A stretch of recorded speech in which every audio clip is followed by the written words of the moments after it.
povo que andava em trevas viu grande luz, e aos que viviam na região da sombra e da morte, resplandeceu-lhes a luz. Os nossos olhos se escureceram, caiu doente o nosso coração, que já não tinha mais esperança.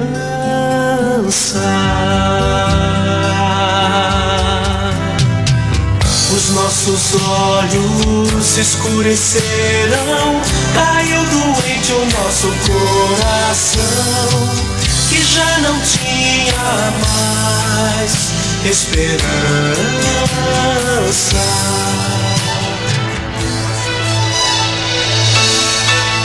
A Galileia é o lugar onde Jesus passa a maior parte da sua vida.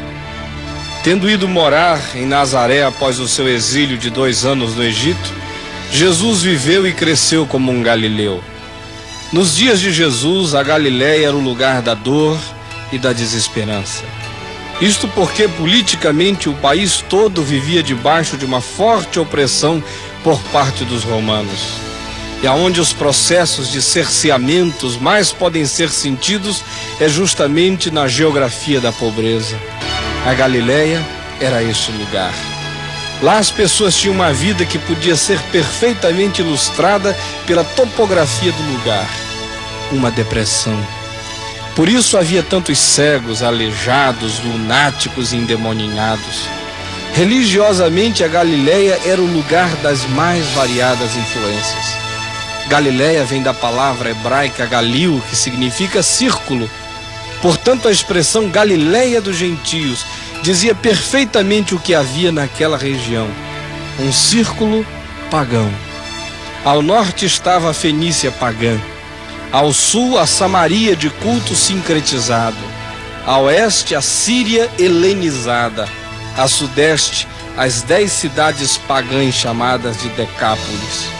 Pois é, neste lugar de gente pobre, sofrida, oprimida, doente e emocionalmente abalada, é que Jesus resolve viver.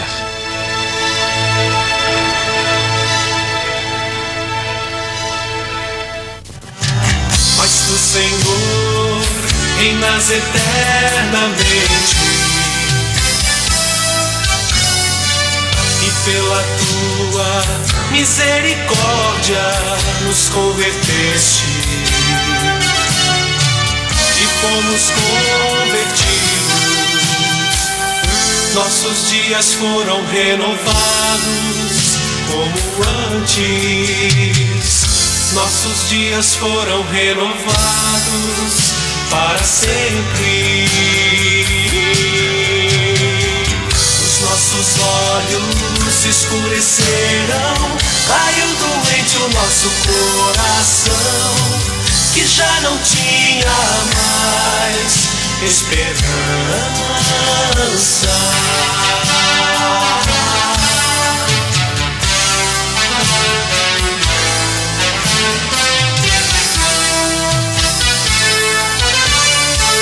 Os nossos olhos se escureceram, caiu doente o nosso coração. Por que Jesus teria escolhido a Galileia para ser o lugar no qual ele concentraria a maior parte do tempo da sua vida pública, ou seja, do seu ministério?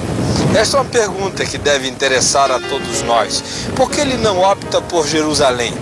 Por que ele não escolhe o centro da religiosidade, onde está a aristocracia judaica? Ao contrário, por que ele vem para este lugar do sincretismo, aonde há um cerco gentílico?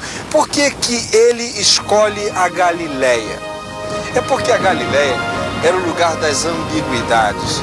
Aqui na Galileia, nos dias de Jesus, havia aquilo que nós poderíamos chamar de uma síntese da realidade humana, na mais variada perspectiva, em todas as gamas e matizes daquilo que se pode chamar como sendo definição de situações humanas concretas. Havia o pobre, havia o rico, havia o jovem, havia o ancião, havia o endemoninhado de Gadara e havia o chefe da sinagoga, havia o centurião romano, o opressor, o chefe das medidas de ocupação, mas havia também os zelotes, aqueles que repudiavam, nacionalistamente falando, a ocupação romana. Havia a mulher prostituta, mas havia a anciã virtuosa. Havia o pai de família e havia aquele que estava tentando encontrar um horizonte maior do que qualquer localidade poderia lhe oferecer.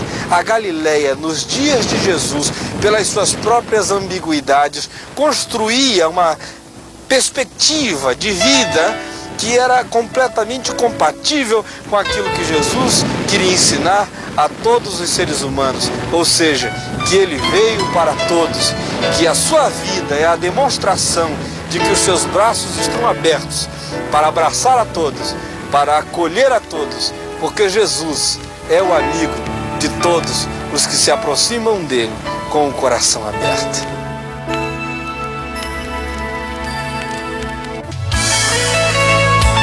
Chegando a Galileia, Jesus se dirige à beira do lago e vê alguns pescadores, Pedro e André e os irmãos Tiago e João, e lhes diz: venham comigo e eu farei com que vocês se tornem pescadores de homens. E eles, deixando tudo, partiram com Jesus. Que os céus destinem um orvalho e as nuvens sobre nós chovam justiça,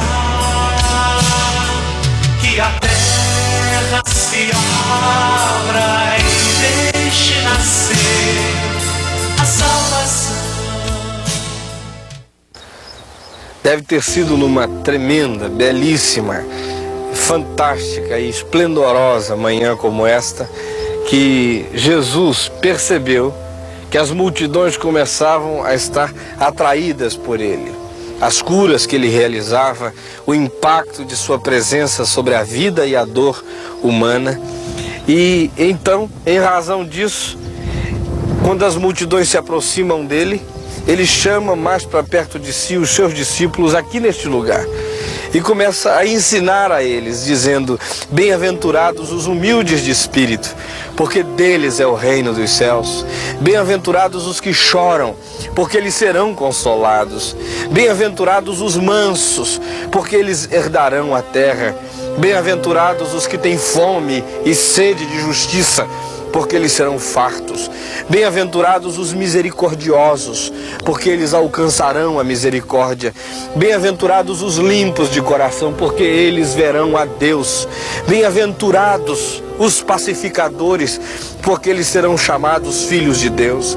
Bem-aventurados os perseguidos por causa da justiça, porque deles é o reino dos céus. Bem-aventurados sois, quando por minha causa vos injuriarem, vos perseguirem e mentindo disserem todo mal contra vós. Regozijai-vos e exultai, porque é grande o vosso galardão nos céus, porque assim eles perseguiram também aos profetas que viveram antes de vós.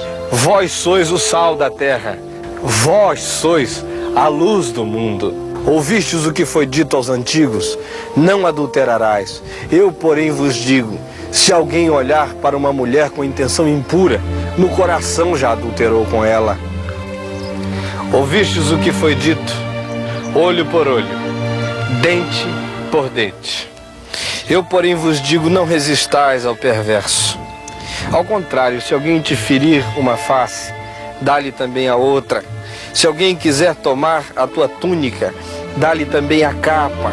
E mais, se alguém te obrigar a caminhar com ele 1 milha, vai com ele 2. Amai os vossos inimigos e orai pelos que vos perseguem, para que vos torneis filhos do vosso Pai Celeste, porque ele faz nascer o sol sobre maus e bons, vir chuvas sobre justos e sobre injustos também. E quando orardes, não fareis como os pagãos, porque eles presumem que pelo seu muito orar ou falar, eles serão ouvidos. Mas vós, de todas as nações da terra, quando orardes, direis assim: Pai nosso que estás nos céus, santificado seja o teu nome. Venha o teu reino, seja feita a tua vontade, assim na terra como nos céus. O pão nosso de cada dia nos dai hoje. E rimetti a noi i nostri debiti, come noi rimettiamo ai nostri debitori. Salumi numa aventura, que na cocoa, que na lã, que sem no mundo. Amém. Taivallinen kuningas, laulutaja totuuden henki, joka paikassa oleva ja kaikki täyttävä. Yhdennämme ja elämän antaja, tule ja asu meissä. Und führe uns nicht in Versuchung, sondern erlöse uns von dem Bösen. Denn dein ist das Reich und die Kraft und die Herrlichkeit in Ewigkeit. Amen. Não ajunteis para vós outros tesouros sobre a terra, aonde a traça e a ferrugem corroem, aonde os ladrões escavam e roubam. Mas ajuntai para vós outros tesouros nos céus, aonde traça e a ferrugem não corroem, aonde os ladrões não escavam nem roubam, porque aonde estiver o teu tesouro, aí estará também o teu coração. Não andeis ansiosos pela vossa vida, quanto ao que haveis de comer ou beber, nem pelo vosso corpo quanto ao que haveis de vestir. Não é a vida mais do que o alimento, e o corpo mais do que as vestes? Observai as aves dos céus. Elas não semeiam, nem ceifam, contudo vosso Pai Celeste as sustenta. Porventura não valei vós muito mais do que as aves? Considerai como crescem os lírios no campo. Eles não trabalham, nem fiam. Contudo eu vos afirmo que nem Salomão, em toda a sua glória, se vestiu como qualquer um deles. Ora, se Deus cuida assim da erva do campo que hoje nasce e amanhã é lançada no forno, quanto mais de vós outros, homens de pequena fé.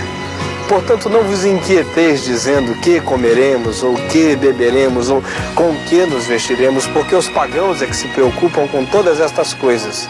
Mas o vosso Pai Celeste sabe que necessitais de todas elas. Buscai, pois, em primeiro lugar, o reino de Deus e a sua justiça, e todas estas coisas vos serão acrescentadas. Não fiqueis, pois, preocupados com o dia de amanhã. Basta a cada dia o seu próprio mal. Quando Jesus acabou de pronunciar o seu sermão ali naquele monte, no monte chamado das Bem-aventuranças, numerosas multidões de todas as aldeias circunvizinhas o seguiram. E eles vieram para cá, numa caravana, exatamente para este lugar, para Cafarnaum. Aqui neste lugar, Jesus dá uma demonstração inequívoca, cabal, do seu compromisso, já demonstrado variadas vezes na Galileia, de revelar-se como o amigo de todos, como aquele que se solidariza pela dor humana, pelo sofrimento humano, pela agonia de todos nós. Ele chega neste lugar e encontra logo de saída um leproso, um pária, alguém por quem ninguém se importa, ao contrário, alguém por quem as pessoas se importam na perspectiva de afastarem-se da repelência, da repugnância, porque era alguém contagioso, era uma pessoa marcada, estigmatizada, manchada, nodoada, e que tinha sobre si o clichê do pecado, porque a lepra era também encarada nesta visão e a partir desta ótica e a partir desta ligação com a possibilidade e com a realidade do pecado. Jesus olha aquele homem que dele se aproxima, ajoelha-se aos seus pés e diz: Senhor, se tu quiseres, tu podes purificar-me. E Jesus, estendendo a sua mão, toca nas chagas do leproso e lhe diz: eu quero, fica limpo. E o homem na mesma hora foi purificado. Seguindo o seu caminho, ainda aqui na entrada de Cafarnaum, Jesus é abordado por alguém a quem os judeus, de um modo geral, também repudiavam. Ele era um capitão romano, um centurião, alguém que tinha sob o seu comando 100 soldados. Ele era, por assim dizer, os chefes das forças de ocupação de Cafarnaum. Um ser humano rechaçado, olhado como são olhados todos aqueles que têm sobre si a marca do imperialismo e da dominação expansionista. Os oprimidos judeus olhavam para aquele homem com certa cautela. E este indivíduo se aproxima de Jesus, condoído, quebrantado, e diz: Senhor, eu tenho um criado na minha casa que jaz enfermo, paralítico e sofre muito. Um criado. E Jesus diz: eu vou curá-lo. Mas o homem afirma ao Senhor de maneira surpreendente: tu não precisas entrar na minha casa, eu não sou digno de que tu entres na minha casa, mas eu sei que tu tens autoridade, porque eu conheço as hierarquias de autoridade.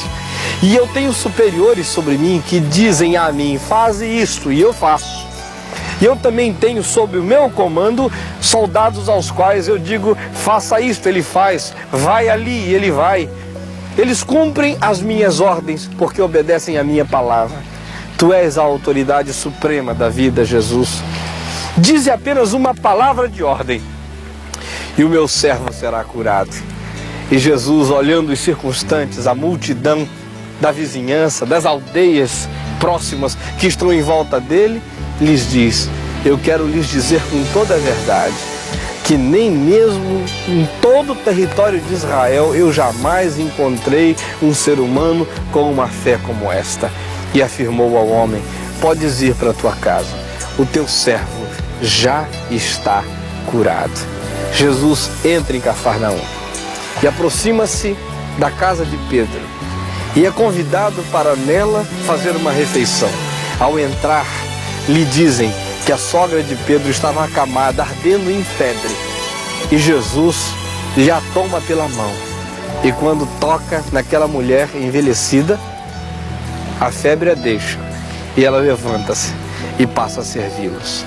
Vocês viram como Jesus se solidariza por 3 categorias humanas, às quais, em geral, a nossa sociedade repudia. Ele se solidariza com aqueles que são repugnantes, como o leproso. Ele se solidariza com aqueles que são desprezados, como os criados, os subalternos, os que sofrem uma dor muda, porque ninguém lhes ouve a voz. E ele se solidariza pela mulher velha, pelo ancião, pelo aposentado, por aquele que às vezes mofa numa cama, sem ter ninguém que lhe dê a mão. Jesus da Galileia é o amigo de todos. Quando esses incidentes aconteceram, Jesus entrou num barco e saiu com os seus discípulos e dirigiu-se para o outro lado do mar, para Gadara. No caminho, uma coisa interessantíssima aconteceu.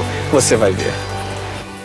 Essas montanhas que há em volta do mar da Galileia e que são assim justamente porque fazem parte da chamada depressão sírio-africana, canalizaram veementemente os ventos, e quando eles estavam atravessando, houve uma tempestade imensa de ventos e as ondas se tornaram encapeladas e alguma coisa estarrecedora aconteceu. Os discípulos pensaram que iam naufragar. Jesus dormia no barco, mas eles então acordaram e Jesus, levantando-se, apaziguou os ventos e as ondas. Tudo ficou extremamente calmo e veio a bonança. Talvez você se questione como é que em águas tão calmas como estas podem acontecer fenômenos desta natureza, mas é justamente por causa desta ocorrência, explicada pela geologia. O Mar da Galileia faz parte da depressão sírio-africana. Esta é uma das regiões mais baixas da Terra. Por aqui correm ventos intensos que podem vir subitamente e tornar esta calmaria num lugar significativamente pronto para estabelecer a morte. Após acalmar os ventos e as ondas, Jesus seguiu na mesma direção que nós estamos seguindo. Do lado de lá, uma coisa tremenda aconteceu. Você vai ver.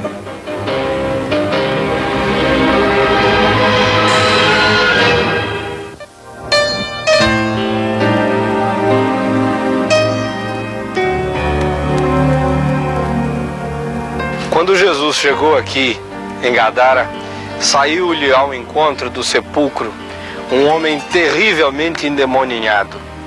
Ele possuía cerca de 6.000 psiquismos demoníacos que lhe tomavam conta do ser. Por isso a gente pode descrever aquele homem da seguinte maneira: primeiramente, como um super esquizofrênico, uma esquizofrenia que tinha mais do que o seu esquisitismo pessoal e particular. Era uma esquizofrenia maligna, demoníaca, porque psiquismos variados se exprimiam, se comprimiam e emitiam desejos, vontades distintas dentro do ser deste homem que vivia completamente dilacerado no seu interior. Além disso, ele era uma pessoa eminentemente solitária, porque andava sozinho e não tinha companhia de ninguém. Optou por viver nos sepulcros, nas tumbas, nos cemitérios. E mais do que isto, ele era uma pessoa violentíssima. Ninguém conseguia manter contato com ele. Ele quebrava todas as cadeias e os grilhões que punham sobre ele, tamanha era a sua força e a sua violência. Também era uma pessoa altamente excitada. Andava de dia e de noite, não dormia jamais. Sofria de uma insônia completamente radical. E por último, ele era uma pessoa autodestrutiva, odiava a si mesmo, se feria, se machucava com as pedras do lugar, querendo destruir a sua própria vida. A pergunta que se impõe é: quando Jesus chegou neste lugar, o que é que ele faz por este homem?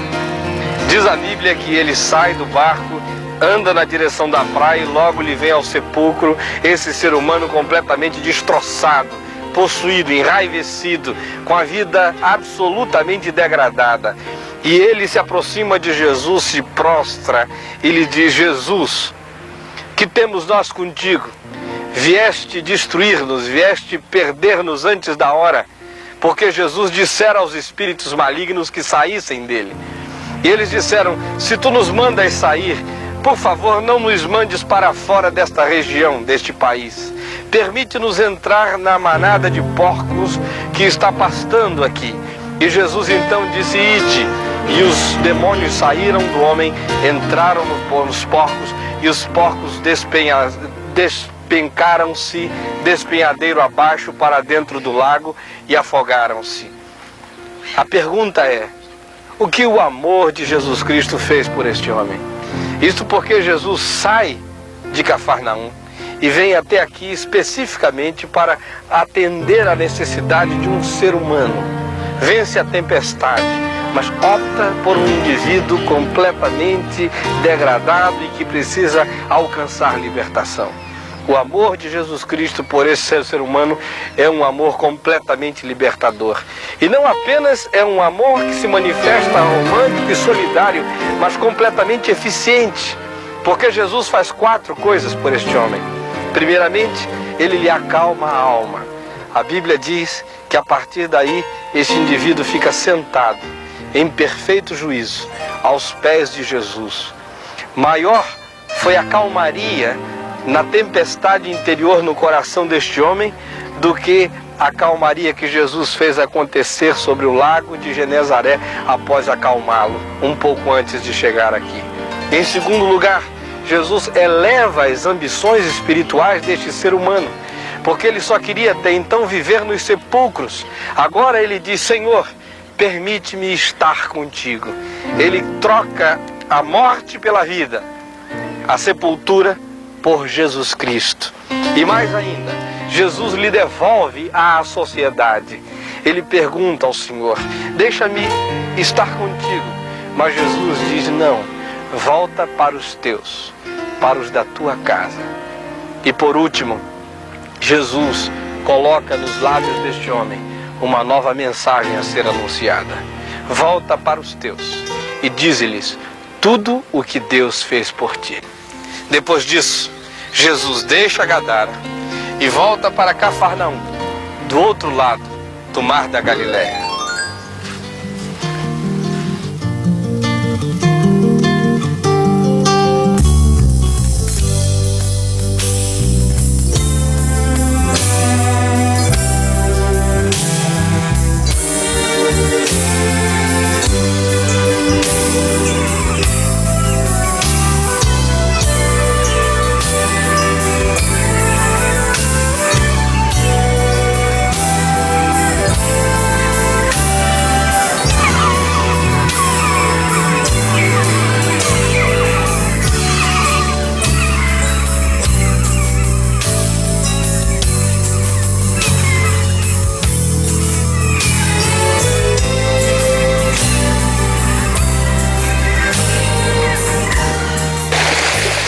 Jesus retornou de Gadara, veio para Cafarnaum.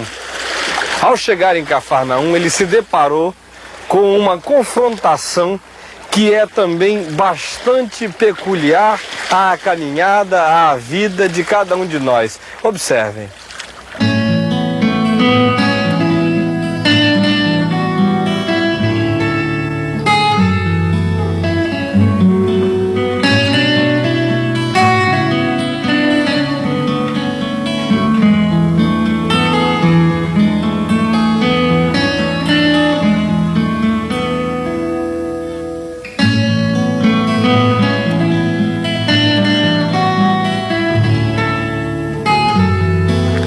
E ele, entrando em Cafarnaum, encontrou Mateus, o coletor de impostos, a quem ele disse: vem e segue-me. E Mateus, deixando tudo, seguiu com ele.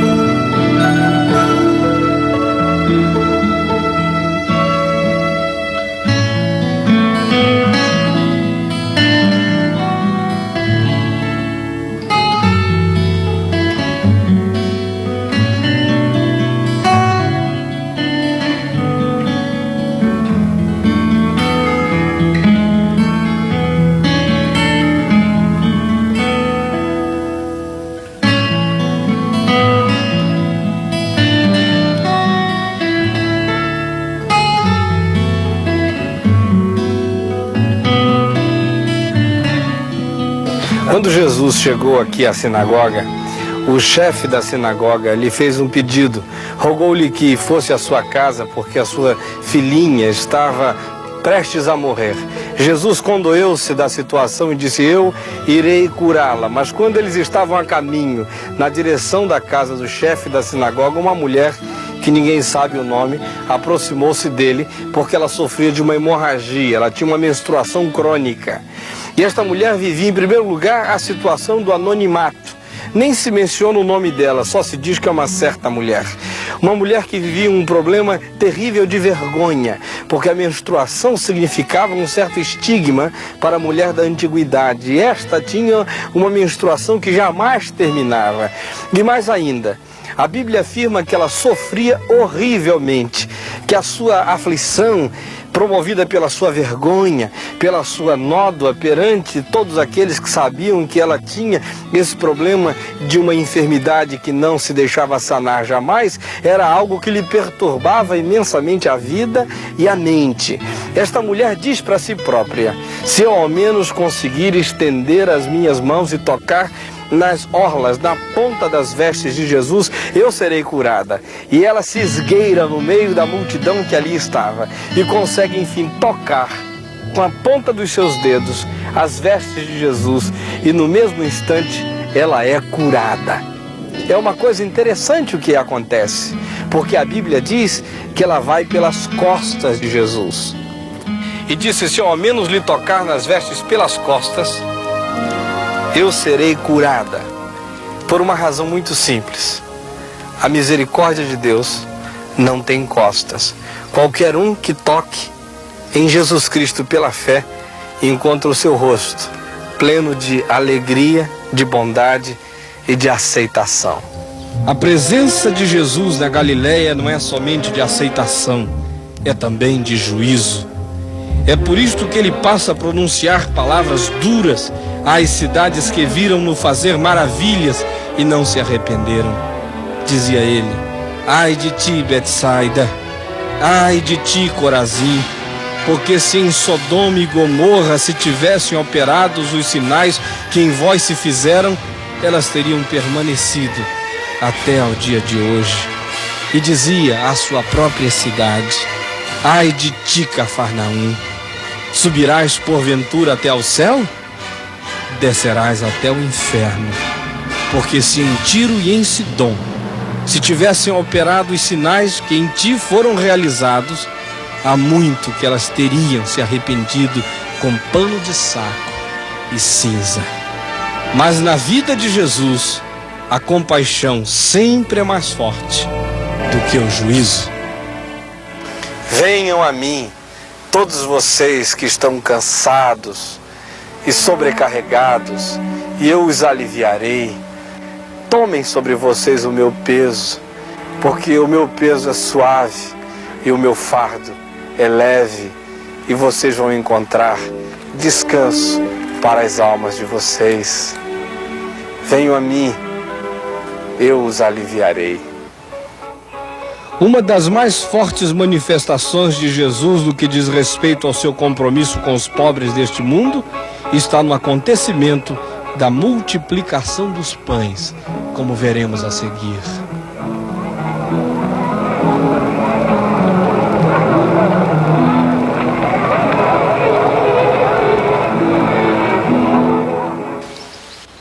Nós estamos em Tabra, no lugar onde se comemora a multiplicação de pães e peixes, a primeira delas.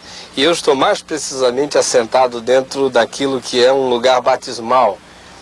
É uma pedra maciça, entalhada e trabalhada pelas mãos dos primeiros cristãos, um testemunho vivo de como o Evangelho começou a gerar e a produzir novos convertidos nesta região. E quando nós falamos na multiplicação dos pães e peixes, nós nos lembramos de um problema extremamente moderno. É a realidade cruenta, drástica e alarmante da fome.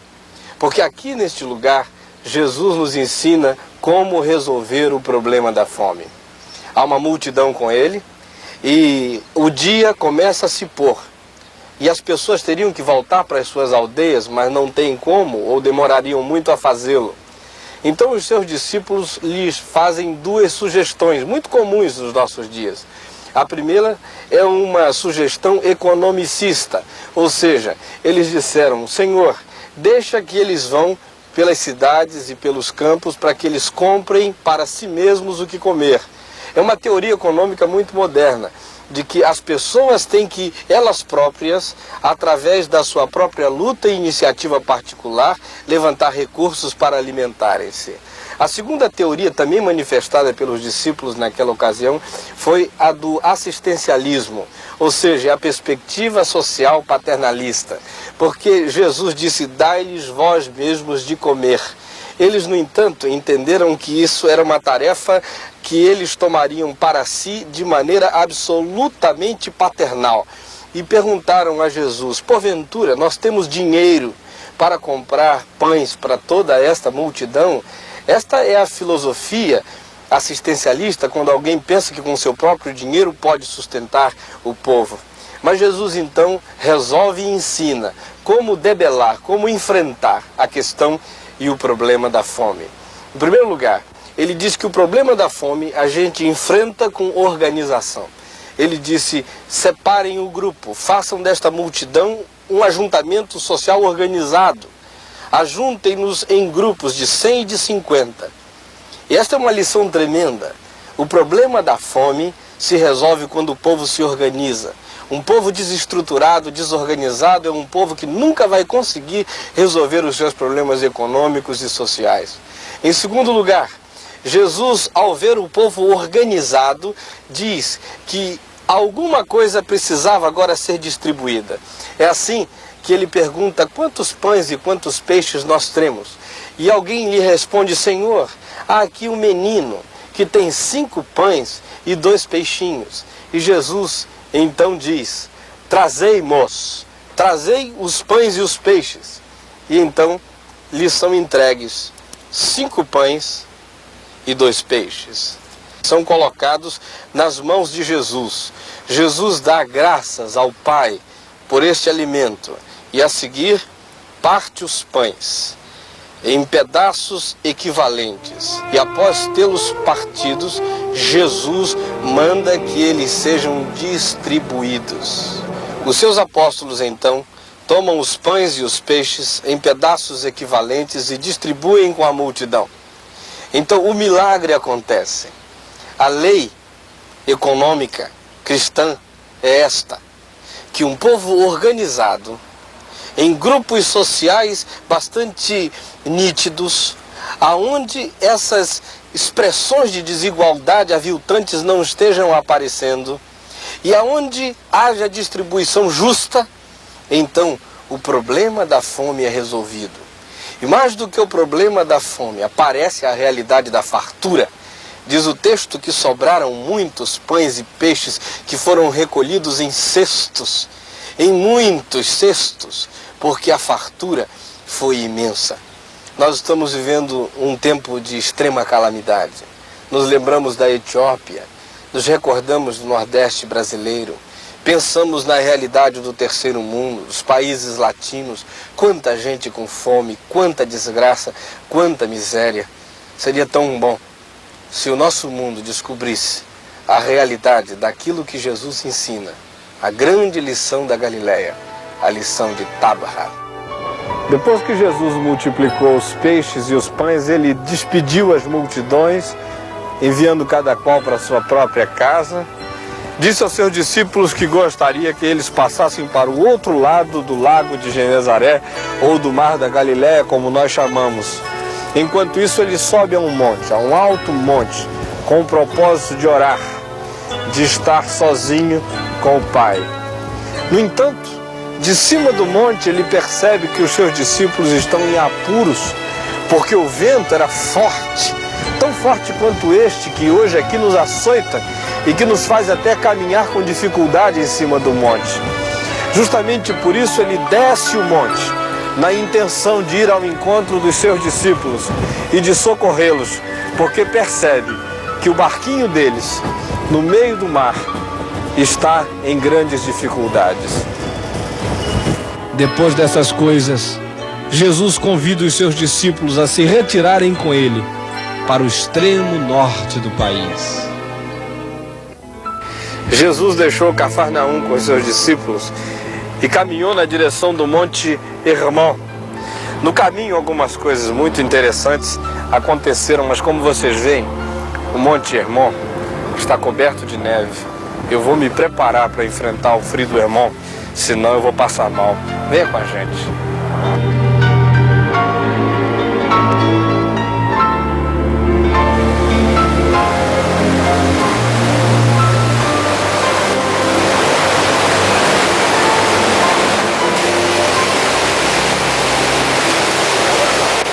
A caminho da Cesareia de Filipe, Jesus perguntou aos seus discípulos: o que dizem as multidões a respeito de mim? E eles disseram: uns dizem que tu és Jeremias, outros dizem que tu és João Batista, outros dizem que é algum dos profetas. Mas vós, quem dizeis que eu sou? Perguntou Jesus. Então Pedro, tomando a palavra, disse: tu és o Cristo, o Filho do Deus vivo. Jesus então lhe disse: bem-aventurado tu és, Simão, filho de Jonas, porque não foi carne, nem foi sangue quem te revelou estas coisas, mas foi o meu Pai que está nos céus. Por isso eu também te digo que tu és Pedro. Sobre esta pedra eu edificarei a minha igreja, e as portas do inferno não prevalecerão contra ela.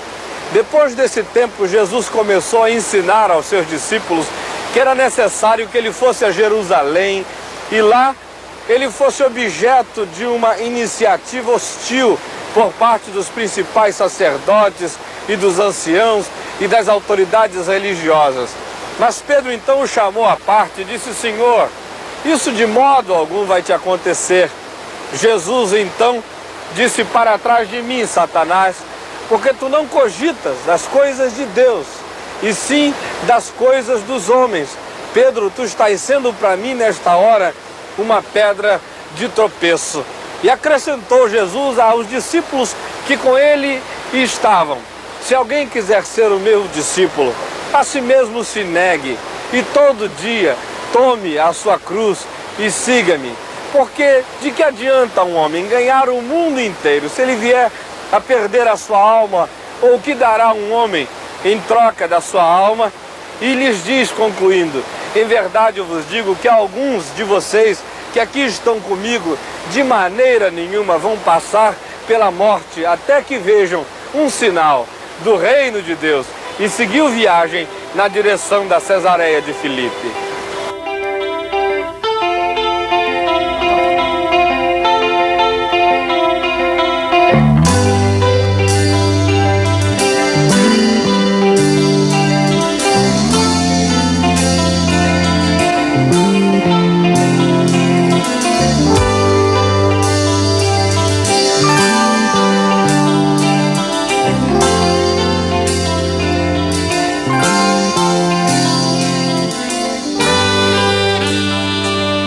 6 dias depois daquela conversa, Jesus trouxe os seus discípulos para o sopé, para a base desta montanha, onde estava construída a Cesareia de Filipe, a cidade que o Herodes Filipe construiu em homenagem a César. E diz a Bíblia que ele convida a 3 dos seus amigos mais íntimos, a Pedro, Tiago e João, para subirem com ele um alto monte, possivelmente o Monte Hermon, que é o pico mais alto desta região e de todo o país, com 2.300 metros de altitude. E ele os leva para cima deste alto monte e se transfigura diante deles, dando-lhes assim a chance de terem como que a percepção do que seria o reino de Deus.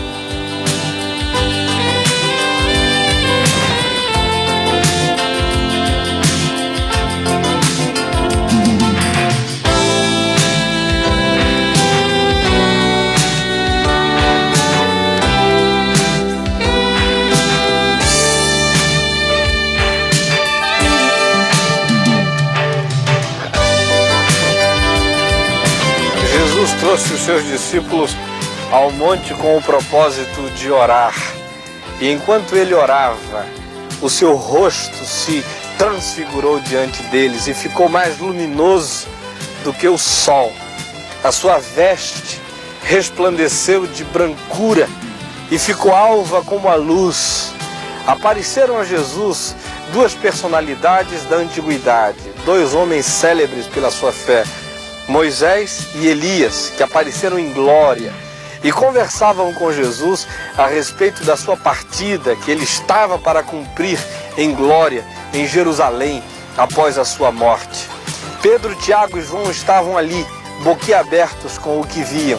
Pedro então interrompe a conversa de Jesus com Moisés e Elias e diz: Senhor, bom, muito bom é nós estarmos aqui. Ele tinha razão, porque esse lugar é maravilhoso, dá vontade da gente ficar para sempre aqui. Naquele dia estava muito melhor ainda. Ele então disse: Senhor, bom é estarmos aqui. Façamos, portanto, 3 tendas. Uma será tua, outra de Moisés, outra de Elias. Mas ele não sabia o que ele falava. Quando ele terminou de dizer estas palavras, ouviu-se uma voz do céu que dizia: Este é o meu filho amado, em quem eu tenho toda a minha alegria, todo o meu prazer. Ouvi a ele. E uma nuvem luminosa os envolveu. E quando os discípulos abriram os olhos, não viram mais ninguém, senão somente a Jesus Cristo. Este é o Jesus da Galileia, capaz de mostrar o rosto sorridente, glorioso, esplendente de Deus aos seres humanos. Com a transfiguração, Jesus está nos ensinando que essa manifestação do reino de Deus é alguma coisa que qualquer ser humano comum pode presenciar, assim como os pescadores da Galileia, Pedro, Tiago e João, a dona de casa, o homem da rua, o menino, o moço, qualquer um pode entrar nessa dimensão do reino de Deus, porque Jesus acolhe a todos, acolhe inclusive para ensinar qualquer ser humano a ouvir a voz de Deus e para mostrar a qualquer criatura humana a beleza do rosto divino.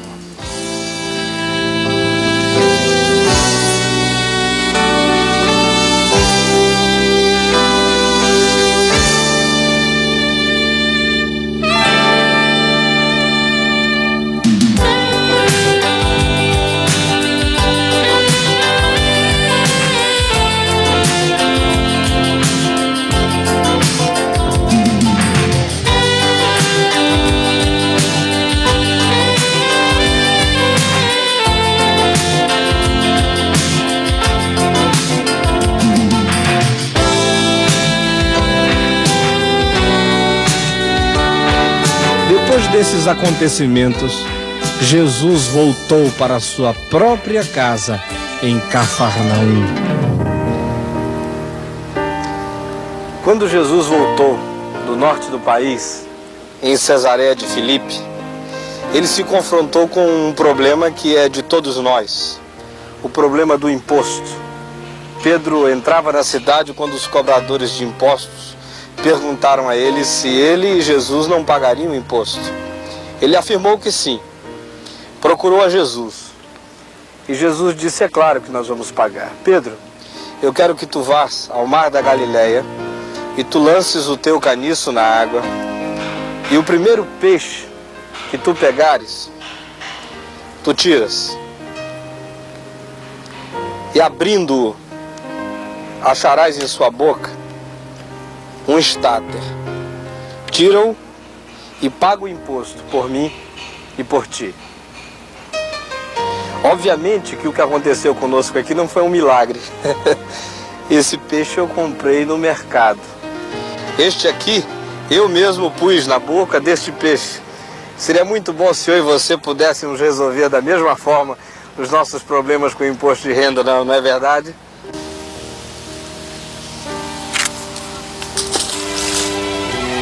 Neste tempo, dominou a mente de Jesus a obsessão da cruz.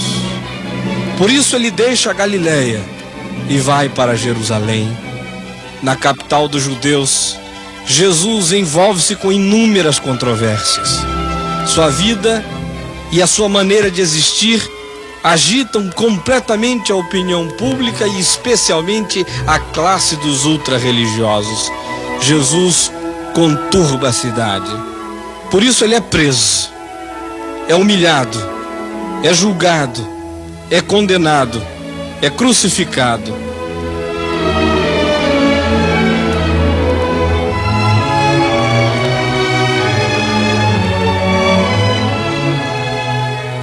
É morto.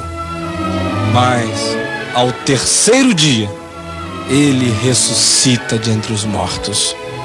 No entanto, o acontecimento humano mais dramático, depois da morte de Jesus, é o que aconteceu com Pedro, na cidade de Jerusalém, quando Jesus é preso.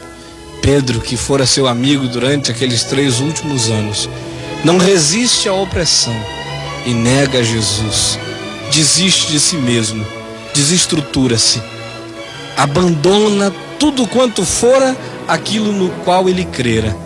Ele deixa tudo para trás, entra no bosque, na noite escura, chora amargamente.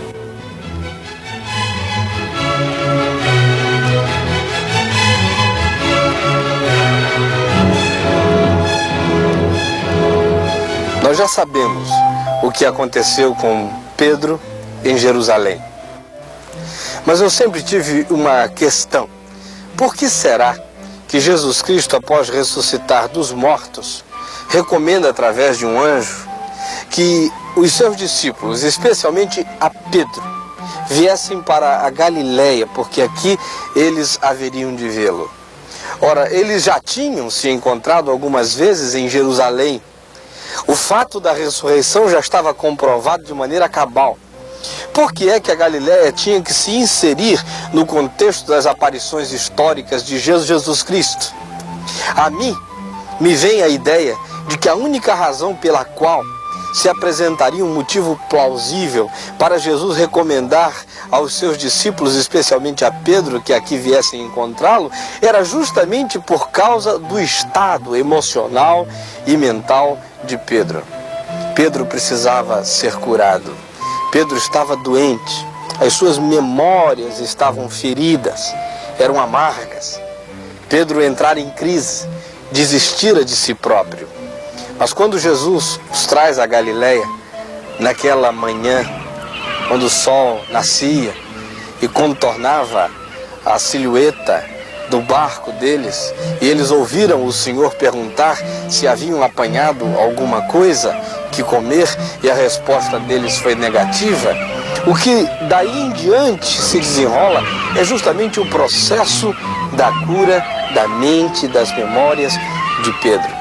Se não observem, Jesus os traz para o mesmo lugar aonde os havia chamado e convocado para seguirem-no. Há uma superposição de imagens, de geografia. O Cristo que o chamara e ao qual Pedro negara, outra vez os convida para o mesmo lugar. É como que uma tentativa de mostrar que a vida pode principiar sempre. Depois, acontece também o mesmo evento da pesca maravilhosa, ante a qual Pedro se impressionara. Jesus repete o fenômeno, cria a mesma circunstância, promove as mesmas contingências, faculta a eles a mesma possibilidade de verem a sua intervenção milagrosa, fazendo peixes borbulharem numa pesca espetacular. Além disso, quando Pedro vem à praia, que encontra o Senhor com um braseiro e já peixes sendo assados, e se assenta com ele e mais os seus companheiros para comerem, Jesus lhe pergunta 3 vezes se Pedro o ama. E Pedro responde: eu te amo, eu te amo. Na 3ª vez se entristece, mas assevera: Senhor, tu sabes todas as coisas, tu sabes que eu te amo. Ele negara a Jesus Cristo 3 vezes na casa de Caifás, agora afirma 3 vezes que o ama. É uma superposição de afirmações que caem vitoriosas sobre as negações que Pedro fizera com relação a Jesus na casa de Caifás. E por último, é neste mesmo lugar que Jesus convidara a Pedro, ao seu irmão, e a Tiago e João para que o seguissem pregando o reino de Deus. E é justamente para cá que ele os traz outra vez e diz a Pedro: agora vem e segue-me de novo. A vida principia. Jesus faz uma superposição de imagens e acontecimentos fortes para cobrir o passado do qual Pedro se envergonhara pelas negativas que fizera sobre Jesus Cristo na casa de Caifás. Esse é o Jesus da Galileia, o amigo de todos. E aqui neste último incidente galileu com relação a Jesus Cristo, fica comprovado para qualquer um, para o homem, para a mulher, para a prostituta, para o homossexual, para o drogado, para o indivíduo soberbo e arrogante, para a pessoa de mente secularizada, estéril, erma, cética. Fica provado para qualquer um que Jesus Cristo quer solidarizar-se com todos, quer ser o salvador de todos, quer ser o amigo de todos. A questão final é se nós vamos atender ou não ao seu convite. Ele disse a Pedro: quanto a ti, vem e segue-me. Ah, eu preciso rever minha vida, medir os meus passos, estender os meus braços às pessoas sofridas. Ah, eu preciso olhar para dentro, ouvir bem atento a voz doce e forte, parceiro e consorte, na vida e na morte, que fala em mim. Ah, eu preciso ser manso e amigo, ser rocha e abrigo para quem quer comigo na vida viver.